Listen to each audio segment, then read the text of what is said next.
Bye.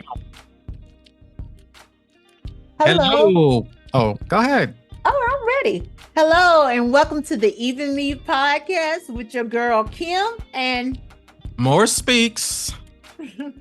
and today we're going to talk about our topic today is even when I lose, I win. Want me to start it off, Anthony? Go right ahead. Let's do it. Okay. I'm getting into my confidence season now. So, many times this came to me as I am on this journey with me and God and me. So it's Kimberly, God, Kim. So all of us on this journey together with the Holy Spirit. And being that this week was Holy Week, is Holy Week, my mind is in a different frame. And you think about, a lot of different stuff because I take in what people say I need to change or things about me that they don't like. And some of the things that have caused me to act the way I act or do the things that I do happen because of the losses, right? So I was sitting back and I was thinking and I was writing, my words out to God the other day, and I was like, man, even though everybody said you losing, this is happening to you. Even when I lose, I win. That means God tell me no on something. He protected me for something else. So, I thought about like just going back, Anthony, how much I wanted to be in Rosharon, buying the house in Rosharon. I was so determined on buying that house in Rosharon. I argued about it, cried about it, got with the sales team about that one house. So God said, "Nah, I got better for you." I was like, "You don't have better. This is what I want, God. You told me you would bless me. I did all the work to get here, and to have the sales guy steal it from my salesperson to give it to they people. I was upset, but I looked at it. Thought about it. Okay, the house was 1,400 square feet. I was in an apartment that was bigger than that, 1,465. So it was 1,400 square feet. The house was like, they wanted 280 for it. And it was only 3 bedroom. And it was so many people in the community. I had so many neighbors in front of me, behind me, on side of me, and everything. And I was devastated when that happened. I had my earnest money and everything. But I let it go. And I was like, okay, this, God, I don't know why you got me so hyped up to get a house when at first, a year ago, I couldn't even get an apartment. Now I'm at the stage to buy a house when 6 months prior to this, they said I wouldn't be able to get a house. Wasn't going to be able to get a house because my credit wasn't where it needs to be. But anyway, fast forward, I was able to do all those things. And why are you taking something from me? That's a cut that's taken. And somebody told me, well, man, if you having this many problems, I'll leave it alone. Just stay in your apartment. It's good. It's not giving you any issues. I was like, no. God has it in my heart that this a house is for me, but it was through the same builder. So one of my coworkers brought me out to Alvin, and I was like, I don't like that house. It's not brick, it's wood, and I don't like that. I sat down and thought about it. Okay, now God, if this is for me, it'll meet all my criterias, right? So when I called the salesperson, the house 1,700, almost 1,800 square feet, uh, 4 bedroom, 270. What? I don't have a front neighbor at all. I'm looking at the park, and there's only what 200 houses in the neighborhood versus 17, 1,800 houses. All these people, and I was like, huh. Okay, God, you told me no on that one because that you didn't want me to settle for less. You wanted me to wait till I got more for less. And I was like, that comes to everything, God. Sometimes when people think you losing, you're really winning. I mean, the cuts has to come for you to win. And I've been cut so much, but I allow Satan to, or I'm not gonna say Satan, my own conscience, my mind is saying, oh, something I did wrong is bad. And it pushes me in a corner each time that, I have to leave a situation or something happened here, and really it's me leveling up. I have to stop thinking of it's a bad thing. Even when I lose, I win. I lost this, but I gained this. So that's my new concept in 2024. Even when I lose, I win. Hmm. Hmm. Yeah, so I was thinking, I know when you sent me the topic, I thought about it and then I made fun of you, but Can't but say. I mean, I started thinking, you know, in my journey, not so much like buying a house or anything like that, but in my career at work, I took a big loss. So, I took a position for a title thinking that it was gonna elevate me, but all it did was just help me build myself to move into the role because the first role that I had, um, I mean, I would have been making money Mhm. years ago, better money, just to say that, but I basically took more money in the upfront, but ended up losing money because, that other position had commission, um, more headaches here when well, not here, but at my last position because I was over a bunch of technicians and things like that. And I mean, look at my gray hair. Like, I didn't even have gray hair when I became a supervisor. No kidding. Wow. Like, for real, for real. And I think in the long run, I ended up winning because now I'm in a position where I can not say retire, but if I decide not to move into like a management position, I'm good where I'm at.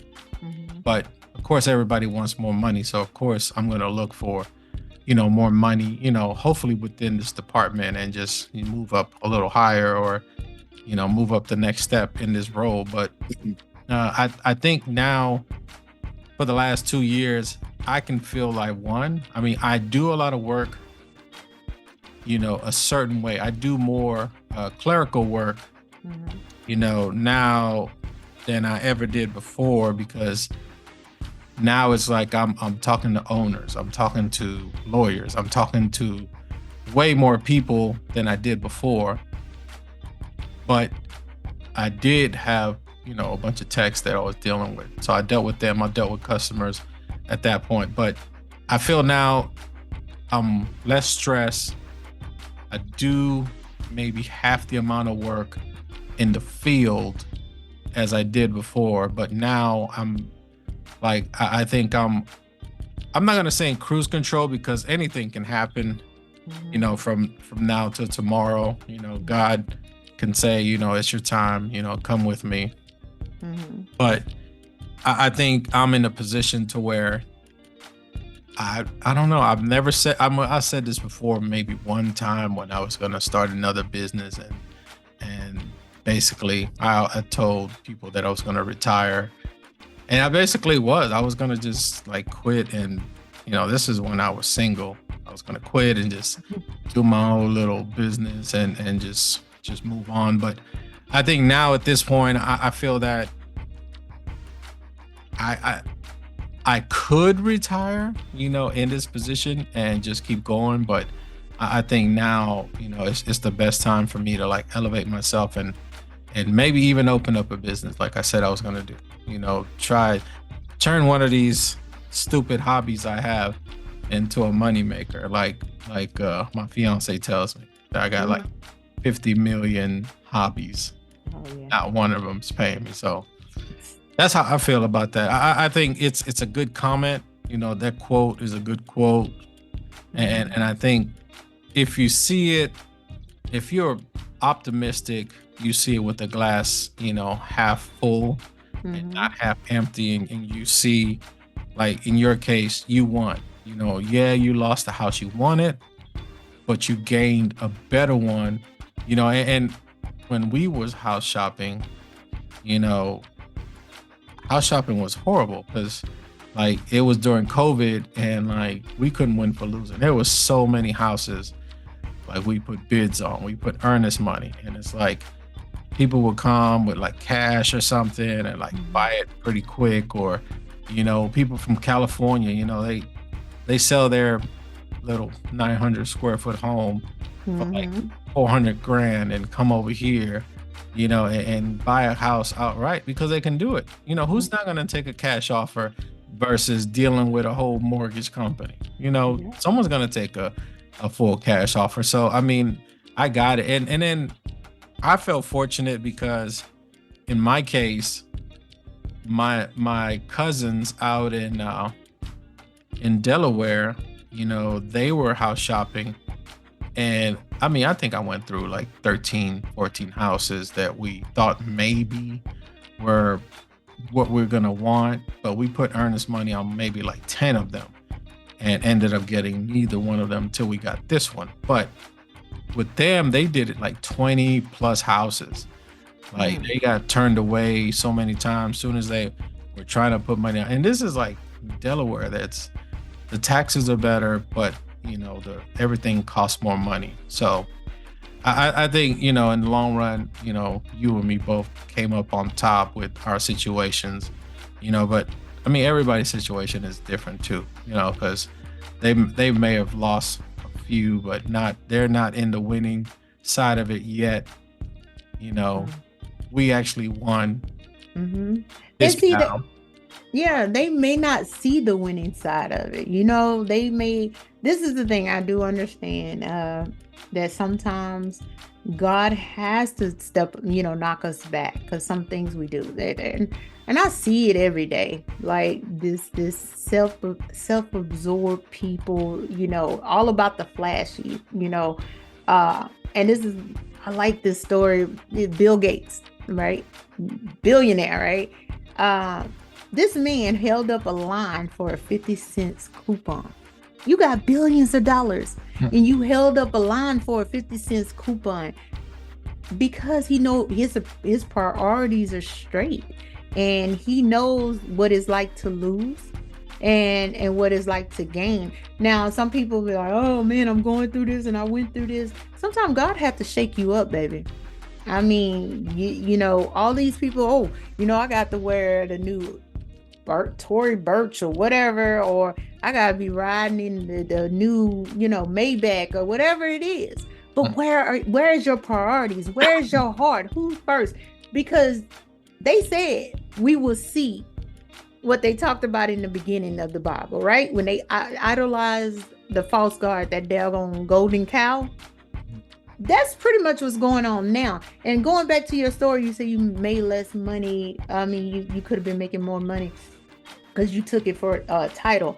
Man, and I thought that just went through my mind. Sometimes we take things for a title. That could be a job, a marriage, or boyfriend, girlfriend, or whatever it can be. We take the title and not really get into our purpose. This may have been your purpose, but you went for that title. You know what I'm saying? That really aids you in the long run, and it wasn't, self gratification. So I say that to say that, I don't want anything for a title to say, oh, Kim such and such, or Kim MD, or Kim. I don't want that. If it's not in my I would want an purpose, MD title. I mean, come on now. You want to see people cut open and all that kind of stuff? I don't think. But Go with that. no, I'm not good with that. But I want to work in my purpose. And I know I'm missing my purpose, so I have to step back and said, okay, I'm not trying to keep up with this. This is the thing that got really, really how kind of came over me is me and my boss had this deep conversation. And I think this is the deepest conversation he ever had with me.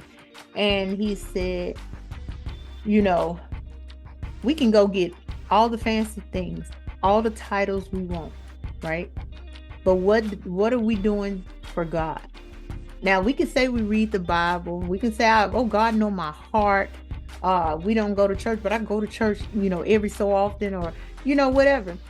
But there's more to it, because are you living your purpose what God wants you to live? Because there's things that God wants us from our experience to share with other people. And when we hindering that because we don't want to talk about it, or I'm still not healed, how you gonna heal? You know what I'm saying? Like I said, people was like, "Oh, you've been through this, you've been through that. Oh my God, I didn't know I would lose my mind." Or somebody, told me they mom did lose their mom and forgot about her kids. Uh, and that was hard for the kids. I didn't. It was the grace of God. And one thing I can say, when people say you got a praying grandmother, I had a praying grandmother that brought me through this. Almost, she was preparing me for this, pretty much to say. She prepared me as a young child that you gonna run into some situations, but how you deal with those situations. I used to withdraw. I would act out. I would let things go through my mind. I'm not worthy. I'm not this. But wait a minute. God said, okay, I cut this from your life, Kim. Do you see how much better you are? I'm so much better that certain people he cut out of my life, right? And I didn't think I was going to be better without them. I just thought that I needed to have this person. I needed to have this relative in my life, but I'm so much relieved. And it does feel bad because I'm that type of person that's caring and don't want to lose anything. I mean, I have to lose to win. And I still got some things and people to release out of my life. And I'm just like, okay, I'm watching and waiting. Okay, you disrespect me on that one. Okay, I'm gonna laugh about it. I got you. Let me see if you're gonna correct yourself. Because the one thing I don't do, I don't apologize. I may have said that before. I don't apologize unless I'm gonna correct what I did. I'm gonna make an effort to correct what I did. I hate an apology. Don't apologize to me because you're gonna do it again. Are you sincere about what your change is gonna be? And then with chaos, if something is so chaotic and the person, this is the thing that gets me. People make chaos, and then when you question them on their chaos they done caused, they have a problem with you. So if you want to leave, bye-bye, sir or ma'am, because you caused the chaos. So God cut it. Yes, it may hurt. It may feel bad, but Jesus, I couldn't have taken that. If you leave my life and you walk away, good riddance. I don't wish you nothing, basically. I don't wish you no bad. I don't wish you nothing. But that means that you couldn't go on this journey with me. God had to cut it so I can win. And I'm seeing it because it's people that came in my life to benefit, to take from me, and they have benefited from me.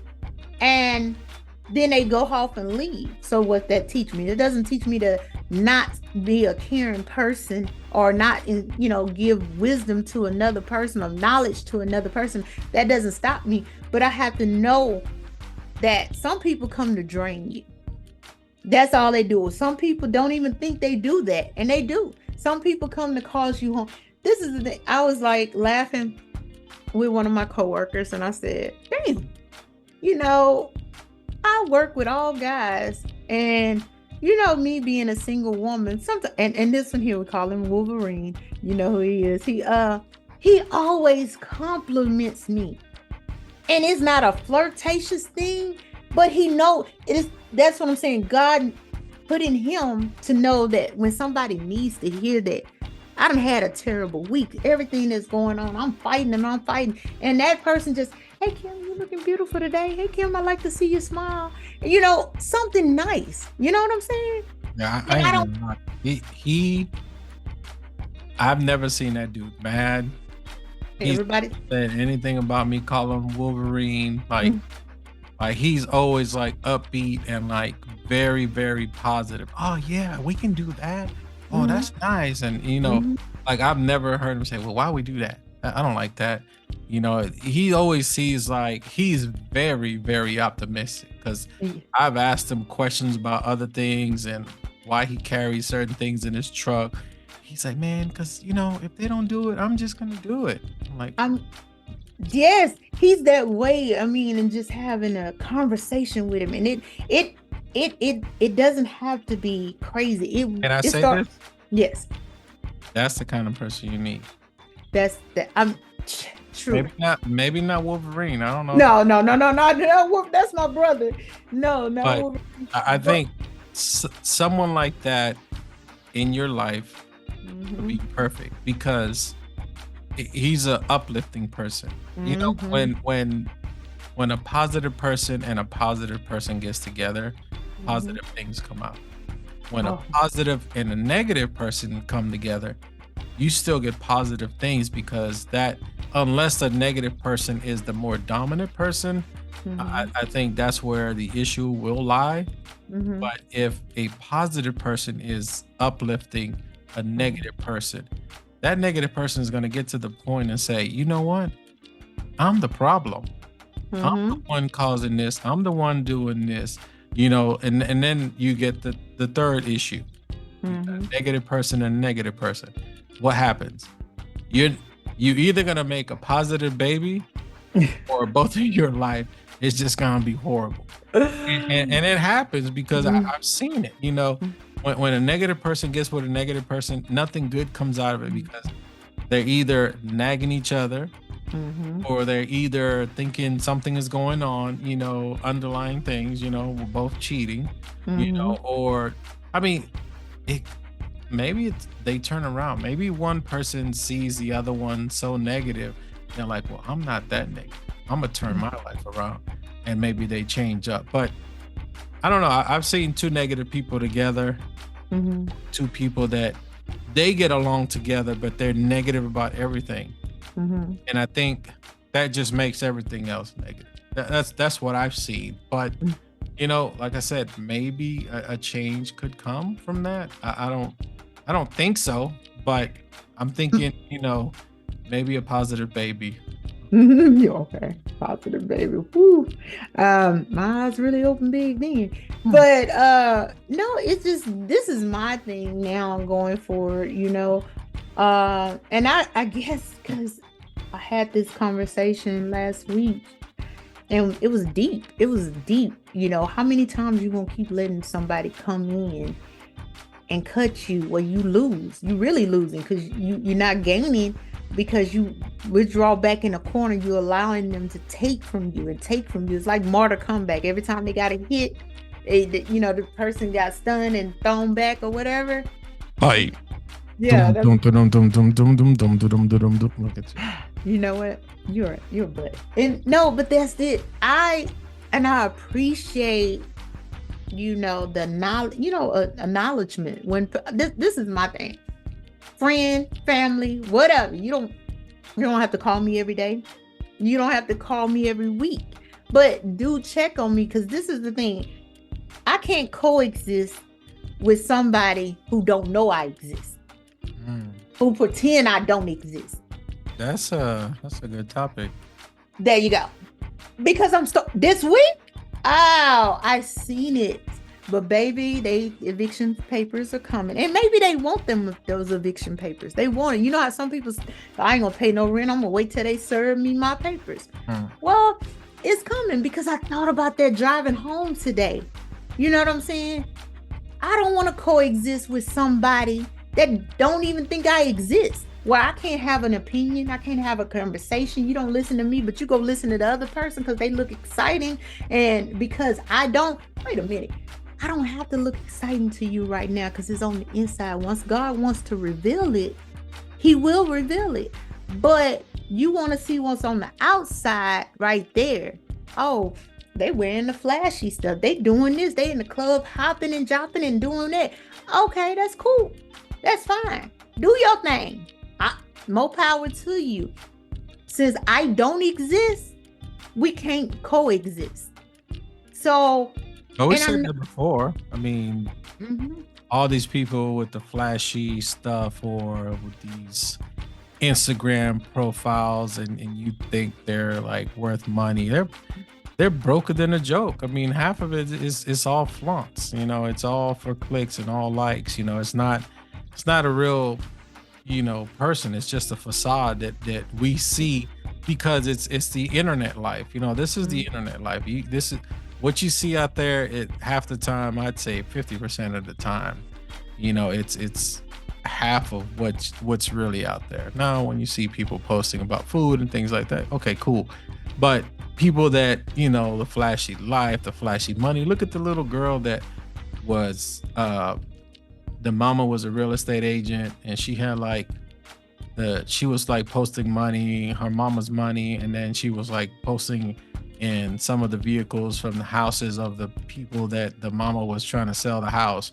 They Mhm. ended up getting in trouble. Like this little girl got yanked off the internet for almost 4 or 5 years, and she ended up showing up like recently. And I mean, she's grown now, but the mama, lost her job because she was posting in these, billionaires' cars or millionaires' cars. I don't know which one it Mhm. was, but I mean, it was all a facade. It was a little girl acting like she had money. The Mhm. mama maybe gave her 2001s, and she was flaunting it, holding it up to her ear like a phone. But, you know, that's the kind of people you have to stay away from. Mhm. Anybody, because you don't want that type of person, because if they're fake in on Instagram or social media, they're gonna be faking your life too. They're Yeah. not the real ones. They're not the one that's gonna lift you up. And I've been saying this forever. You need someone that's gonna lift you up, and get past that hump and not drill you back down or put you back in the hole or keep digging that hole, that cut that, like you said, they cut you. It is, that wound is never going to heal because they're constantly doing something to open it back up. It's like peeling a scab every day. It's Mhm. never going to heal. So that's what I said. You got to find someone who's going to uplift you, like Wolverine. Wolverine is so positive, and and then other people that I met recently, they're not flashy, but when I can have a conversation and we're talking about business, like I said, I don't want my grandkids to work as hard as me and my kids work, right? I want my grandkids to be able to go to school, go to college, and not really worry about nothing. Now, yeah, they do have to get a job but to learn, what it's like to work. I never take that away from them, but I want them in a position, the generational wealth, that they don't ever have to worry about that. You know what I'm saying? And I think that's on both sides of my grandparents. They did that for my parents. They got land on each side. They got land, and my grandfathers and them worked. They, as farmers, they, I've seen their feet was messed up, their hands and all that kind of stuff was really messed up because they worked so hard to obtain this land that, even if my parents die off, I have, or my kids have, you know what I'm saying? So why not do the same thing that was done for me? And I like having conversation with people that we can talk about not going drink, not going party. I want to have a bank account. I want to still live like I'm living. I don't have You to want to have live. a bank account conversation? Yeah, I want to have like where I don't touch, and it got thousands and thousands, and that's just put up, and for my grandkids, and businesses put up for my grandkids. Because this is the thing, everybody say you can't take money with you. True enough, you can't. But when somebody, I love me, my supervisor talked about it. When I leave this earth today or tomorrow, what do they have to say about me?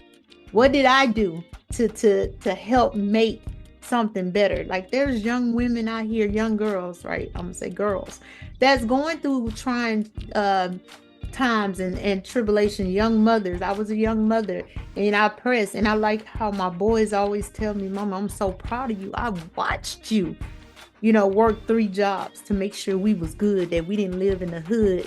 They started off when I seen all that going on. I took them out of there. Now, did they go back?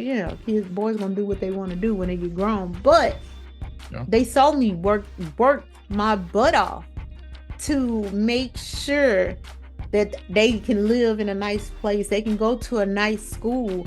And, you know, I want to be able to, if somebody looking in my pine box and say, you know what, Kim did help this, Kim helped that, being doing the prison ministry, giving back. You know what I'm saying? I want them to say that. I don't want to say, oh, she had the newest Mercedes. Oh, she had that. Because what did it, if my kids don't take care of it, the state gonna do it, right? I Mhm. do want to give back. I do want to keep businesses going. So that's my whole mission. Just because I lose some people and lose some things, really mean I'm still winning, because I'm gained that plus 100 more. Yeah, and that conversation that you had with your manager was deep, and I've heard that conversation before, and it's the way I took it at that point was, what did you do in your life at this moment or at this time that helped, not just yourself, but help something? What did you do to contribute to something in this life? Did you commit sins? You didn't help.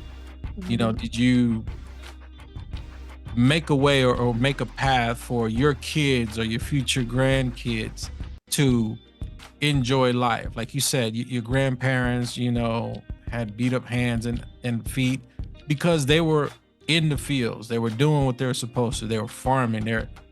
So like that, your mom, or significant others at that point could have a better life. Mhm. Well, they did better for you, so you can Mhm. have a better life. So like that, everyone is putting their part to make the next one better. So like what you're putting into your kids right now is going to help for your grandkids at that point. But I tell you this next generation after your kids and my kids Mhm. is going to be a generation that only works from home, or very minimal. These now do very minimal. I don't, what is it, Generation Z or whatever. I I don't don't know know, where we Gen at.